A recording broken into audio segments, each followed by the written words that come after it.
আসসালামু আলাইকুম। আমি আমার ছোট বাচ্চার জন্য কিভাবে চিকেন কাটলেট তৈরি করি তার রেসিপিটা আজকে আপনাদের সাথে শেয়ার করব। খুবই সিম্পল ওয়েতে এটা আমি তৈরি করে থাকি।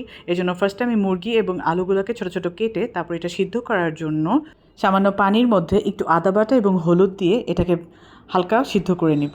তারপর একটি প্যানের মধ্যে সামান্য বাটার দিয়ে এর মধ্যে পেঁয়াজ কুচি, একটু হলুদের গুঁড়া, একটু আদা বাটা, একটু এলাচ গুঁড়া, একটু দারচিনি গুঁড়া আর সামান্য পরিমাণ একটু গোলমরিচের গুঁড়া দিয়ে এটাকে পেঁয়াজটাকে ভালোভাবে ভেজে নেব।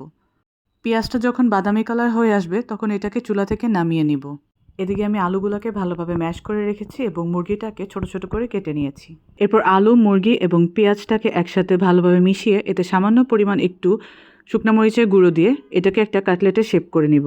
এভাবে কাটলেট তৈরি করে আপনারা প্রায় 1 সপ্তাহ ফ্রোজেন করেও রেখে দিতে পারবেন। এরপর কাটলেটগুলোকে ভালোভাবে ডিমের মধ্যে ডুবিয়ে টোস্ট বিস্কুটের গুঁড়ার মধ্যে ভালোভাবে কোটিং করে নেব। এরপর একটি প্যানের মধ্যে সামান্য বাটার দিয়ে আমি আমার বাচ্চার জন্য 2 পিস কাটলেট ভেজে নিব এবং বাকি কাটলেটগুলো একটা এয়ারটাইট বক্সে করে ফ্রোজেন করে রেখে দিব। ব্যাস, এটাই ছিল আমার সিম্পল ওয়েতে চিকেন কাটলেট রেসিপি। আপনারাও চাইলে এভাবে সিম্পল ওয়েতে চিকেন কাটলেট তৈরি করে খেতে পারেন। আলহামদুলিল্লাহ, আমার ছোট বাচ্চাটা এই চিকেন কাটলেটটা খুব বেশি পছন্দ করে। Thanks for watching.